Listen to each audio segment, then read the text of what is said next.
Boa noite, pessoal. A gente está aqui de volta nesse segundo bloco de apresentações, no segundo dia do V-Meeting. Hoje a gente está aqui com o Paulo, sócio do Stott, Forbes advogado, uma pessoa maravilhosa. Já vou falar de antemão que ele é mineiro, que isso é um detalhe muito importante para mim. Boa noite, Paulo. Já quero agradecer pela sua presença e sua participação. Pessoal, boa noite. Muitíssimo obrigado. Inclusive, para falar para um público tão seleto, eu queria também agradecer à professora Amanda pela indicação e ao Projeto Vínculo, a pessoa da Maria Luísa, da Fernanda, do Daniel, pelo convite. E me passaram a incumbência, né, de bater um papo com você sobre estagiário 4.0. Né? Mas para a gente chegar até lá, né, eu vou contar alguns casos antes e até fazer um disclaimer, que é o seguinte, eu vou vamos dizer que eu vou trazer uma visão não romantizada, né, da advocacia, eu vou trazer algumas coisas que são muito mais reais do que uma visão que a gente tem quando a gente está na faculdade ou vê o seriado Suits, né, Harvey Specter, né, eu vou tentar trazer o que efetivamente acontece hoje e o que a gente espera que aconteça amanhã, tá? E eu vou tentar trazer isso do ponto de vista de um profissional do século XXI, porque muitas vezes a gente sente nas faculdades que a gente, né, está formando juristas não advogados e juristas do século XX, não do século XXI. Né? Então, eu gostaria primeiro que vocês decorassem 4 palavras, que a gente vai falar ao final um pouquinho mais sobre cada uma delas. A primeira é conhecimento, tá?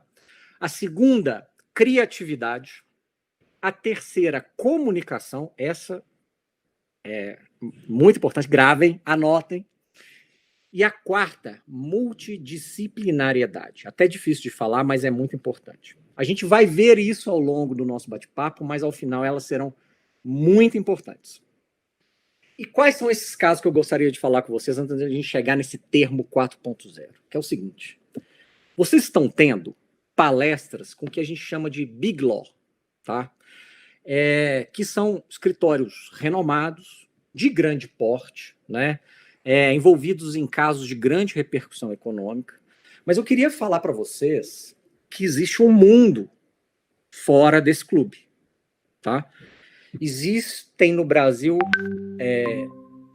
quase 2 milhões de advogados. Em poucos anos nós vamos atingir 2 milhões de advogados. Então, quem trabalha mesmo nesses escritórios é algo em torno de 0,0000 poucos por cento. Né? Por que eu estou falando isso? Porque existem escritórios excepcionais, menores, boutiques super ultra especializadas, super ultra renomadas, fora desse clube. Então, se você não trabalha lá, se você não conseguiu entrar lá, isso não é nenhum demérito, tá? Isso é importante, né, vocês saberem, porque a gente fica muito deslumbrado. Mas saibam que existe um mundo grande, imenso, fora, né, do que a gente chama de Big Law. Né? Eu mesmo trabalhei durante 12 anos no escritório boutique, com mais ou menos 50 advogados, especializado em investimento estrangeiro no Brasil.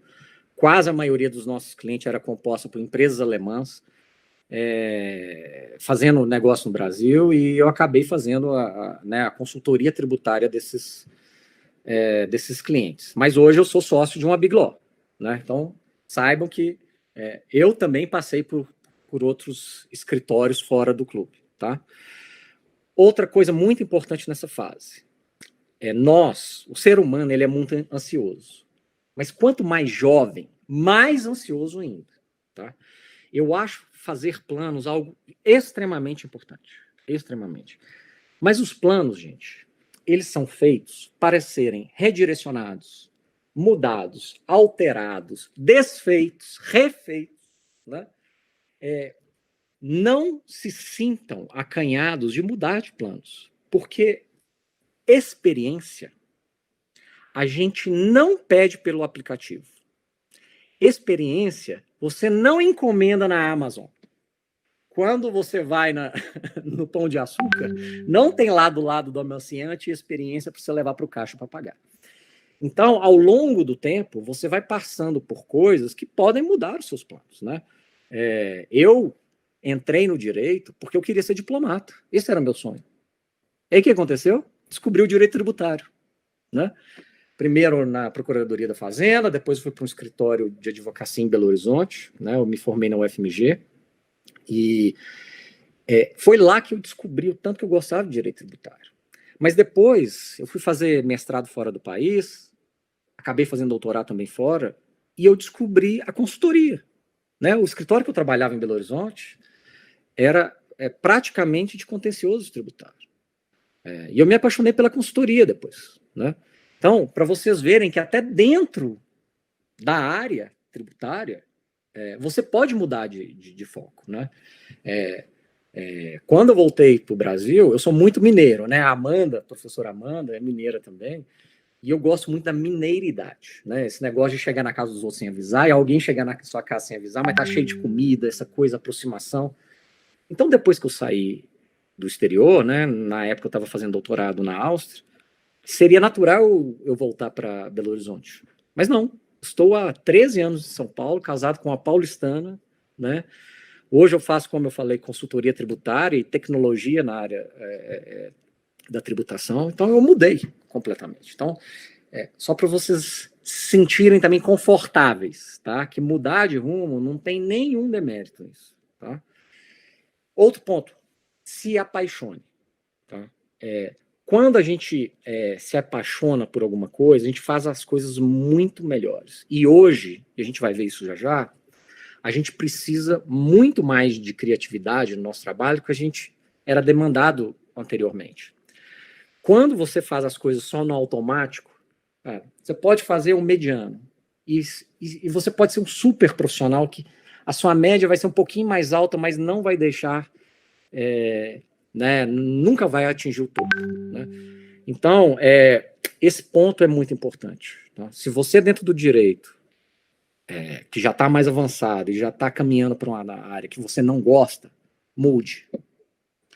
Se mesmo o direito que você já está fazendo, você não está gostando, né, não é aquilo que você encontrou para sua vida, eu sou, assim, eu tenho né, liberdade para falar que eu tenho isso dentro de casa, de uma pessoa que é minha esposa, né, que fez direito na PUC São Paulo, é pós-graduada, e depois de 10 anos de formada, virou humorista, né, e está super feliz. Não, ela deslanchou de um modo inimaginável. Por quê? Porque ela se apaixonou, ela foi atrás do sonho dela. Então, isso também é muito importante para você, você não vai ver isso nos livros, tá? Outra coisa que eu falei antes, mas é muito importante para você, estagiário, é o seguinte: experiência a gente vive, tá? Experiência, como eu disse, a gente não pede pelo iFood, né? A gente precisa viver. Como que eu acelero vivência? Fazendo mais coisas, né? Uma coisa que a gente vai ver já já é que, na minha opinião, o curso de Direito é muito tranquilo, se a gente for comparar com outros cursos. Então, uma pergunta para você. O que você faz nas suas horas vagas? Tá? Interrogação. A gente vai ver já já. Tá? Um outro ponto. Qualidade de ensino. Gente, nós temos no Brasil, isso a gente vai ver já também, mais de 1.600 faculdades. Placa não ganha nome. Quem faz o curso ser bom é, número 1, o aluno, número 2, os professores, né? Eu fiz o FMG, que é uma universidade pública, que muitas vezes o elevador estava estragado, eu estudava no 11º andar, você imagina, chegar de manhã e ter que andar, subir 12, né, porque tinha mais um degrau do pilotis, 11 andares. Muitas vezes podia acontecer de professor não ir. Eu tive 2 grandes greves, então eu nunca tive férias na faculdade, né?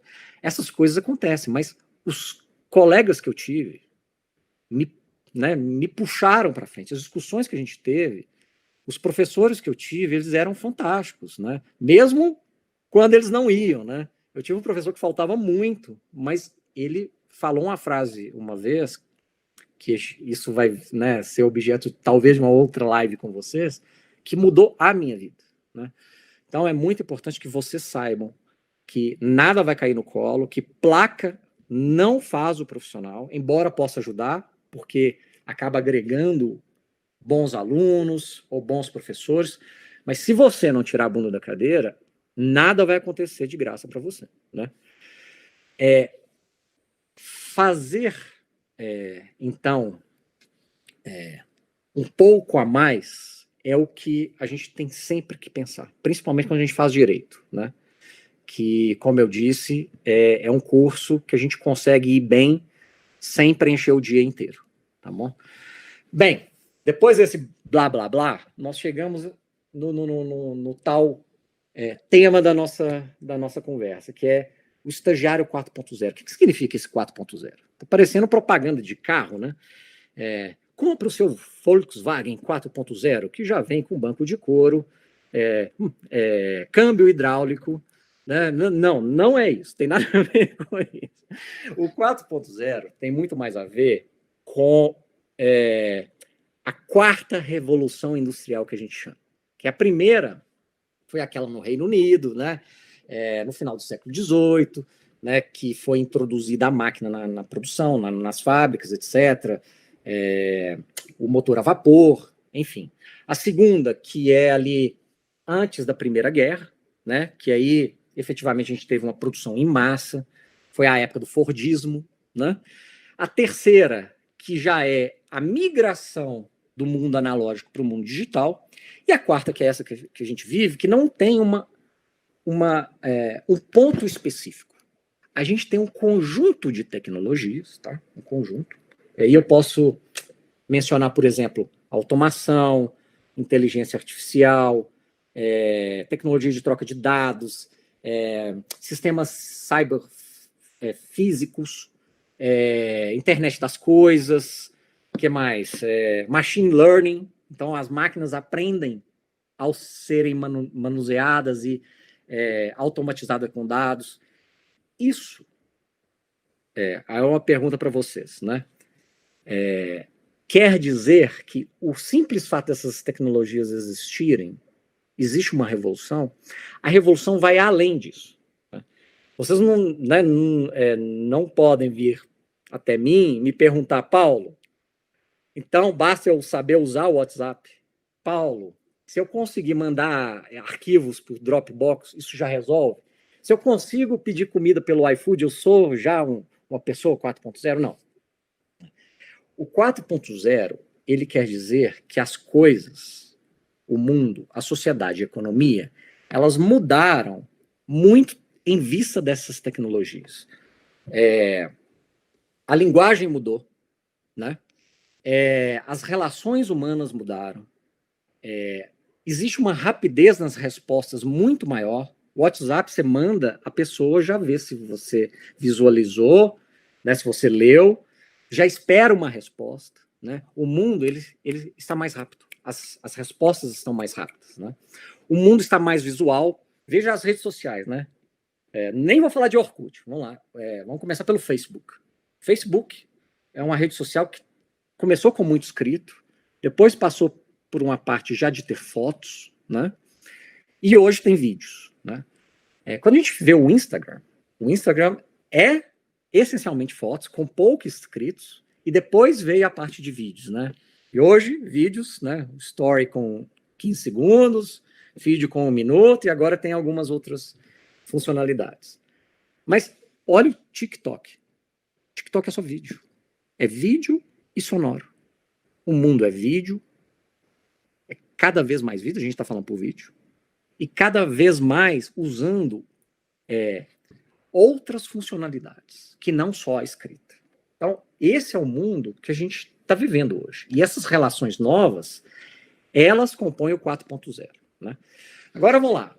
A advocacia hoje e a advocacia ontem. Vocês precisam entender onde estava a advocacia para vocês entenderem até o papel do estagiário. Né? Como eu disse, no Brasil, existem mais de 1.600 faculdades de direito. Vocês sabem quantas faculdades de direito tem no mundo inteiro, tirando o Brasil? 1.200. Só o Brasil tem mais faculdades do que todos os países juntos do mundo. Vocês conseguem entender esse mundo que é o Brasil, né?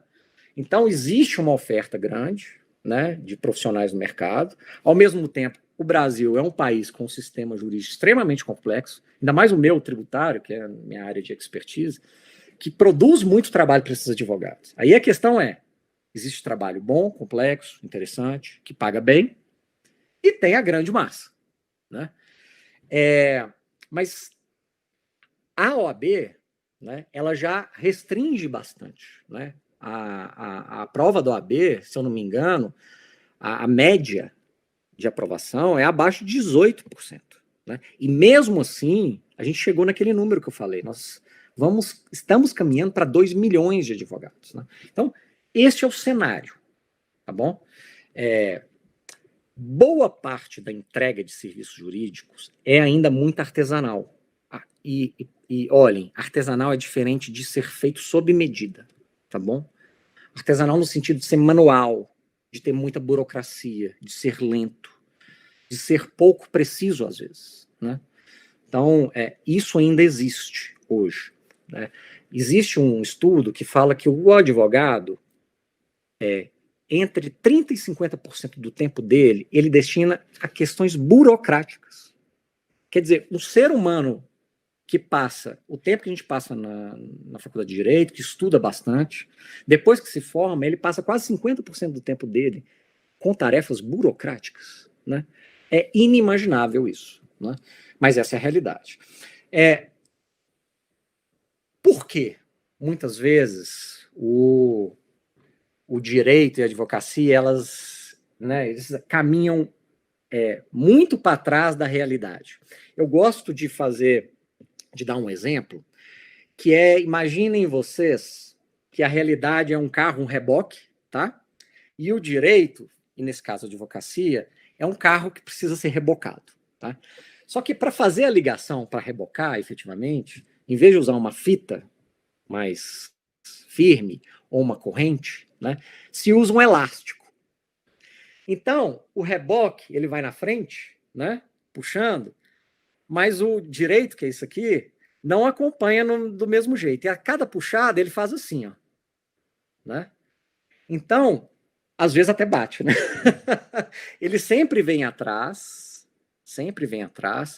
e ele volta, fica mais obsoleto, depois ele dá uma acelerada, ele volta, fica mais obsoleto, e a realidade, ela vai caminhando na frente, né?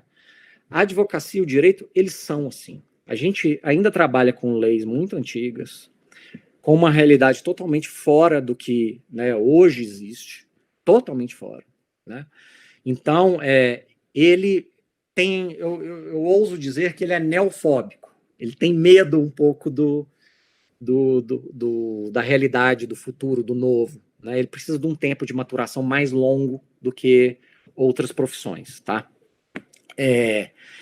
Mas aí, um ponto que é muito importante para a gente entender também a advocacia hoje é que antigamente porque eu tenho cara de novinho, mas eu já tenho praticamente 20 anos de formado, né? Já tenho um tempinho de rodagem, né? Antigamente a gente ia muito atrás da informação, né? Existia uma falta de informação.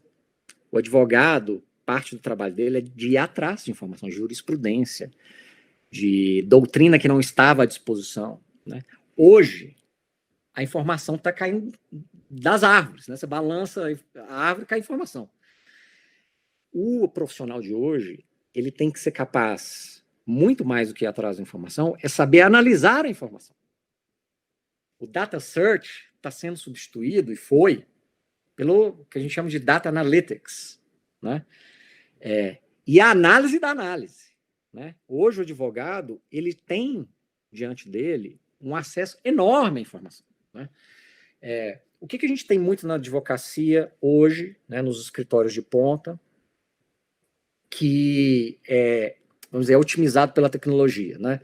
A gente tem, por exemplo, cruzamento e busca de jurisprudência. Eu sei, por exemplo, o que aquele juiz daquela vara, naquele caso específico, costuma julgar, tá? Isso sem colocar um batalhão de pessoas para ir atrás. Então, eu uso também algoritmos para fazer essas análises. A gestão de casos e processos dentro do escritório, confecção de peças mais simples. Hoje é tudo feito por computador, né? Então, a gente consegue otimizar o trabalho que antes precisava de um batalhão de gente por meio de tecnologia, né? E aí, a gente chega finalmente na parte do estagiário. E desculpem estar me alongando, viu, pessoal? É importante vocês entenderem por que a gente está aqui hoje, né? Então, entenderem esse caminho até chegar aqui hoje, né? Eu lembro, quando eu estava no escritório em Belo Horizonte, eu tinha que ir no centro, eu pegava, na época, o meu escritório fornecia táxi para ir no centro, nos fóruns e tribunais. Lá eu dava carga no processo, ia na sala do OAB para tirar cópia, depois devolvia os autos para a vara, né, para a secretaria, e voltava para o escritório. Isso eu gastava a tarde inteira para fazer. Hoje isso não é mais necessário, né? Foi maravilhoso o dia que o escritório comprou uma máquina fotográfica. A gente não precisa ir mais na sala do OAB para tirar cópia. Para você ver como o mundo, naquela época, né, a gente destinava muito tempo do nosso dia com burocracia, né? Hoje, vamos dizer que quase 90% da burocracia, ela pode ser substituída por tecnologia. Os escritórios contratavam muitos estagiários, tá, para também fazer boa parte desse processo burocrático. Gente, esqueçam o romantismo, tá? O estagiário, ele também era visto como uma mão de obra que precisava para o mundo jurídico, né, para fazer esse tipo de trabalho que não precisava de tanta criatividade. Então, a gente destinava a maior parte do nosso tempo para fazer isso. A parte de criatividade era minúscula. Os escritórios de ponta hoje que investem em tecnologia, eles não precisam de tantos estagiários mais. Não precisam. Então, o que fazer, né? Nós temos hoje, então, uma menor demanda por estagiários, tá? Nós temos mais gente. Vocês viram o tanto de faculdade de direito que a gente tem no Brasil? A gente tem mais oferta, né? A gente tem boas faculdades. Então, o nível de competição também é maior. Então, os escritórios hoje veem o estagiário mais como um plano de sucessão do que ir atrás do estagiário porque precisa de mão de obra. Tá? Por que eu estou falando isso? Porque lembrem do início. Placa não mais vai te colocar dentro do escritório. A sua competição hoje é maior quando você quer ir para um escritório de ponta. Tá? Porque eles vão ver muito mais do que a faculdade onde você se formou. Eles estão indo atrás de mais, né? Por isso que hoje a gente chega naquelas 4 palavrinhas que eu falei no início. Conhecimento, vocês se lembram? Criatividade, multidisciplinariedade e comunicação, né? Quando eu falo de conhecimento, por quê? Porque o direito não é mais suficiente. Eu falo que o profissional do direito, ele precisa pensar na sua carreira em T, tá? Tem uma parte horizontal, que eu preciso ter uma noção do direito como um todo, né? Não como um cirurgião, né? Ele vai lá, né, faz uma cirurgia no coração, não, maravilhoso, o coração tá ótimo, mas ele dá uma morte cerebral, porque ele não pensou que o organismo é uma coisa só, né? E que qualquer tipo de intervenção em qualquer outra parte poderia afetar outra parte do corpo. Você precisa ter uma ideia geral do direito. E a parte vertical, que o mundo jurídico precisa cada vez mais de especialistas, tá? Só que essa parte horizontal, hoje, ela está um pouco mais larga, tá? O mundo, hoje, os clientes, o mercado, eles buscam um profissional que saiba mais do que apenas o que é ensinado nos bancos das faculdades de direito. Eles precisam e demandam profissionais que entendem mais de economia, tá? Entendem mais de mercado, entendem de áreas que são afins, mas não estão somente dentro do direito, tá? Então, vocês lembram quando eu falei que a faculdade de direito é fácil? que dá para a gente, estudando bem, passar bem e ainda destinar boa parte do seu tempo para outras coisas, está aqui. Ir atrás de conhecimento. Tá? Lembrem uma coisa. A gente está mergulhado em informações. A gente está com excesso de informações. Mas informação é diferente de formação. Tá? Formação é algo mais complexo. Por isso que eu coloco sempre dentro desse conceito de conhecimento. Tá? Ir atrás de informação. Tá? E de formação, desculpe. Outro ponto, criatividade. Como eu disse, a burocracia está sendo substituída pela tecnologia. Então, a gente está destinando mais parte do nosso tempo para a criatividade. A gente tem que ir atrás, efetivamente, de criar soluções jurídicas mais inteligentes e mais próximas da realidade do que os nossos clientes efetivamente estão procurando. Paulo, mas eu sou estagiário. O que fazer? Gente, vocês já pensaram o tanto que vocês têm uma vantagem incomensurável em relação a advogados mais sêniores, mais velhos? Existe uma dificuldade de pessoas mais velhas, no geral, de assimilar coisas mais novas e mais recentes. Vocês já vivem isso. Vocês já estão mergulhados nisso. Vocês têm mais facilidade com isso. Então, por que eu estou falando isso? Porque quando alguém dentro de um escritório te pede um trabalho, pense não apenas em devolver, procurando no worksite algum sistema do escritório, quem já fez alguma coisa parecida. Faça isso também para você ter uma base. Mas traga algo a mais. Pense em usar o que você conhece de tecnologia, o que você conhece, por exemplo, até de redes sociais. Lembrem-se, está mais visual, está mais rápido, está mais curto, está mais objetivo do que estava antes. Vocês conseguem fazer esse link. Tá? Tragam mais criatividade no delivery. Tragam mais criatividade no resultado daquilo que o advogado está te pedindo. Vocês conseguem fazer isso. Né? Pensem numa palavra que se chama design thinking, que a gente anda escutando muito no meio jurídico, que é o legal design. Né? Estudem um pouco isso. Não está muito longe da realidade de vocês. Tá bom? Outra coisa que é comunicação. Não existe mais espaço para bíblias, memorandos gigantescos. Não existe mais espaço para excesso, né, de qualquer natureza. Simplicidade não quer dizer superficialidade. Quando você pega um relógio, é fácil de você identificar as horas. Tem 2 ponteiros, 3 no máximo com os segundos, né? Muitas vezes, né, o relógio digital até facilita essa leitura. Mas se você abre um relógio, existe um sistema extremamente complexo. Extremamente complexo. Né? Você precisa entender o que está dentro dessa complexidade. Mas você não precisa transmitir essa complexidade.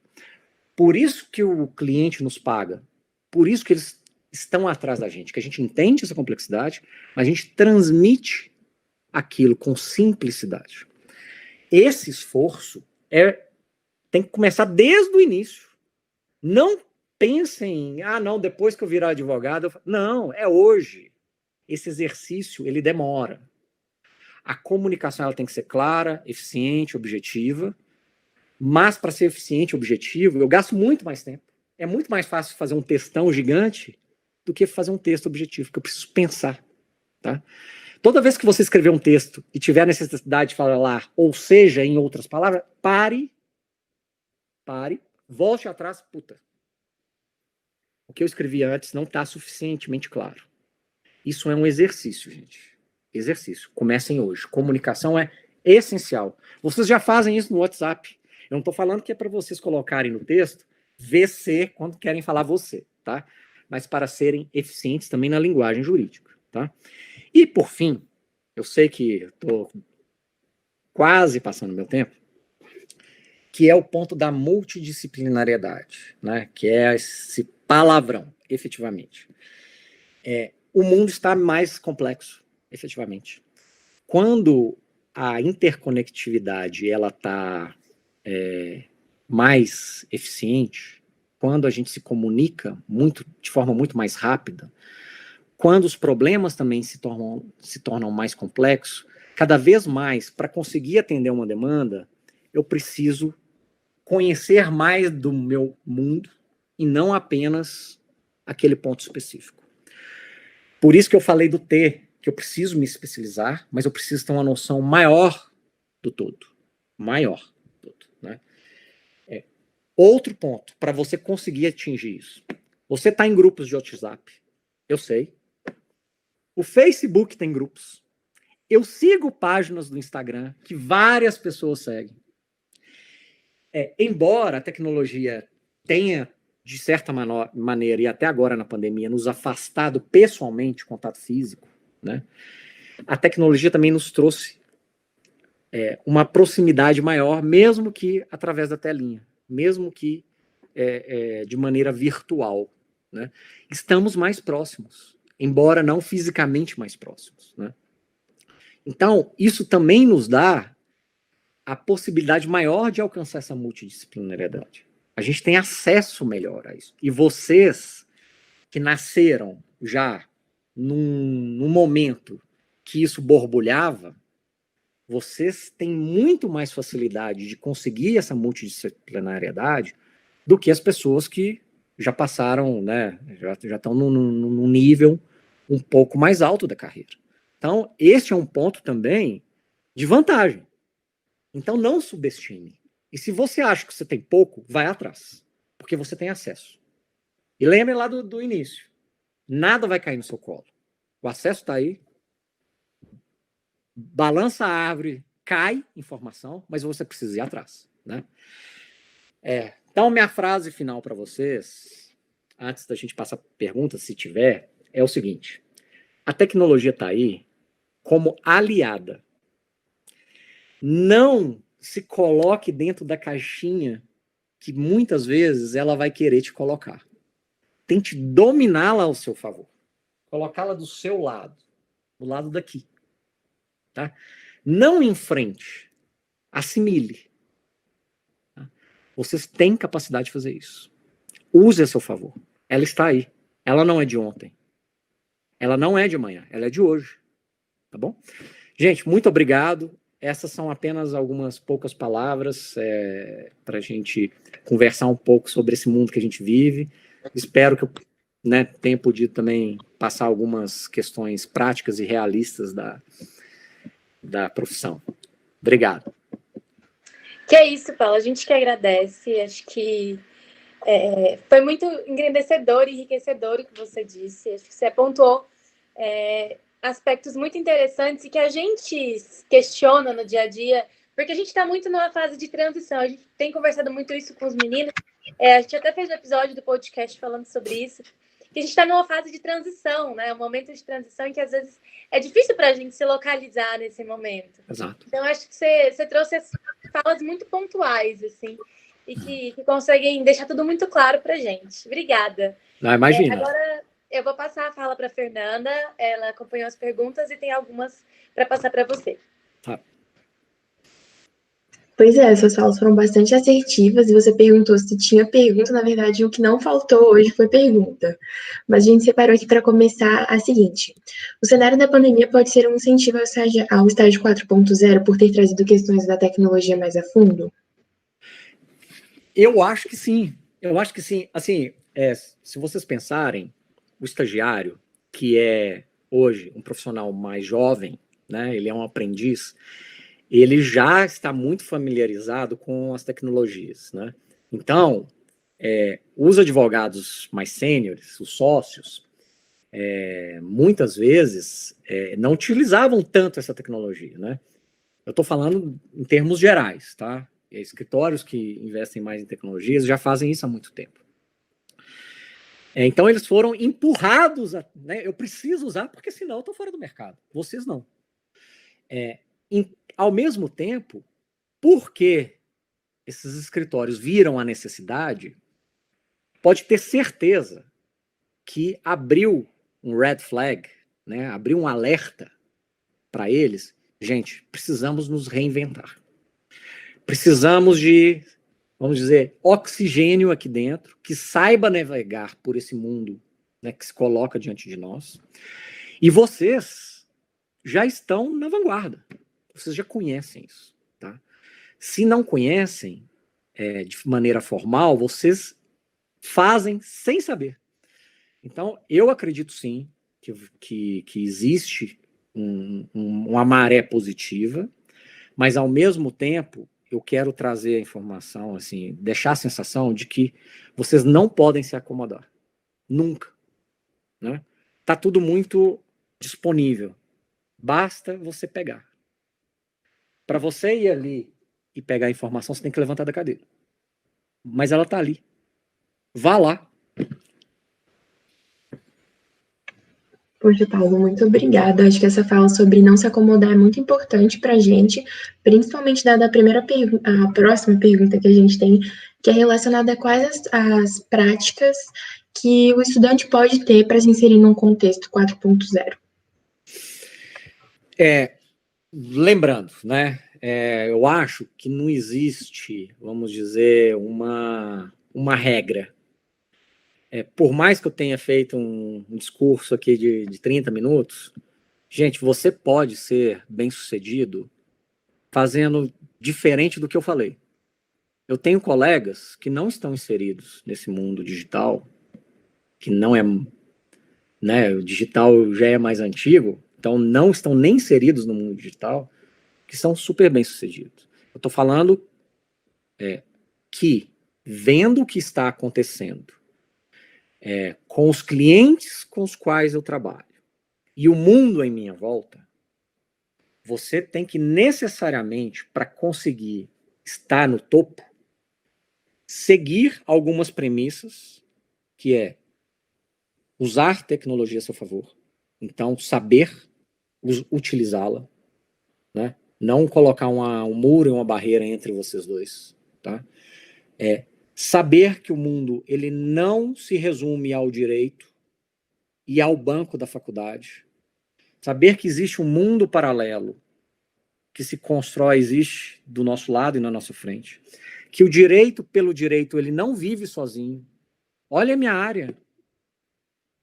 Eu sou tributarista. Eu tenho que entender de tributos. Tributos não existem se não houver relações interpessoais, relações econômicas.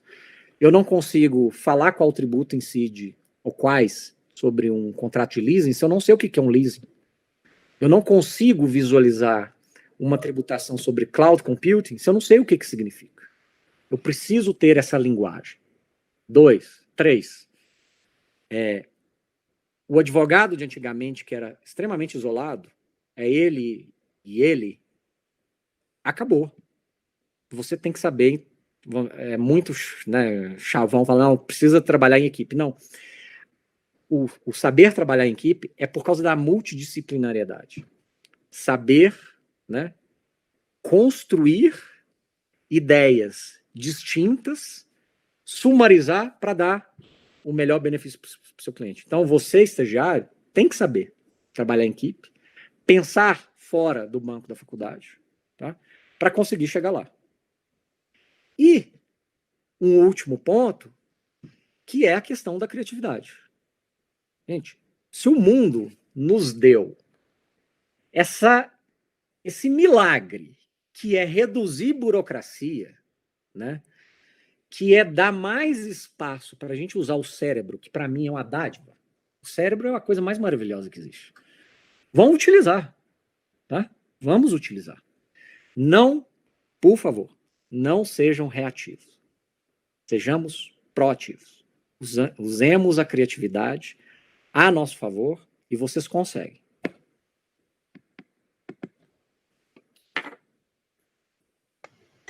Excelente. E para fechar, então, a noite, hoje, a nossa rodada, a última pergunta é: a tendência do advogado daqui para frente, então, é se hiperespecializar ou ainda tem um espaço para os profissionais que têm essa atuação mais geral? Tá. Só lembrando uma coisa. Existe uma questão que é diferente. Quando eu falei em T, essa parte de cima horizontal é porque você precisa ter conhecimento do organismo. você precisa ter um conhecimento geral, não só do direito, né? E a perninha vertical é porque você precisa se especializar. Essa ideia, esse modelo que eu disse, é um modelo muito procurado pelos big laws que a gente está falando hoje. Para mim, o mundo, né, o serviço jurídico que trata de casos complexos, casos de grande repercussão social e econômica, necessariamente vão demandar um advogado nesse sentido. Agora, existe um mundo fora disso. Existe um mundo que precisa de alguém mais generalista. Por isso que eu imagino, né, que o mundo vai se tornar, vai ter uma encruzilhada, entendeu? Vão ter dois caminhos, que são coexistentes, são necessários. Mas como a gente está falando com big laws, como a gente está falando com casos complexos, de grande repercussão econômica e social, este caminho, necessariamente, você precisa ter essa formação em T, tá bom? Uma coisa importante que eu falei no início e que se aplica também para uma resposta agora. Como a faculdade de Direito a gente consegue fazer bem e ainda sobrar espaço para fazer outras coisas, né? Tentem buscar coisas que não estão intimamente ligadas com direito, né? Quando eu era estudante de Direito, eu acabei fazendo letras e contabilidade, né? Eu era estudante da universidade pública, eu não sei se hoje pode, mas na época eu não podia fazer outra universidade pública. O que eu fiz? Eu puxei todas as matérias dos cursos, né, e fazia como matéria eletiva, né? Então, se você pega o meu histórico, você vê que eu fiz praticamente 3 cursos, mas né, eu não fui para outra faculdade. A gente consegue fazer isso. E o mundo pede isso. O mundo de hoje pede isso. Aquele profissional antigo que só aperta parafuso, ele, para mim, ele é obsoleto e cada vez mais ele vai ficando de escanteio. Tá?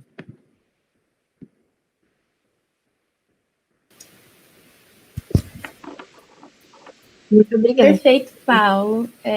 Eu queria agradecer demais a sua presença, demais a sua participação. Acho que você trouxe palavras muito exatas para a gente, do que a gente queria ouvir, de uma forma muito acessível, que é o que a gente mais busca aqui no Vínculo, que é conversar com pessoas que têm experiência para ensinar para a gente um pouco sobre isso e conversar com a gente de igual para igual. E eu estou muito feliz que você tenha feito isso com tanta excelência. Obrigado, eu agradeço. Você está sendo muito generosa nos elogios, mas eu agradeço muito, foi um grande prazer. Isso também faz parte de linguagem, né? Aquela linguagem antiga do Data Venia. Gente, pelo amor de Deus, vamos deixar para lá.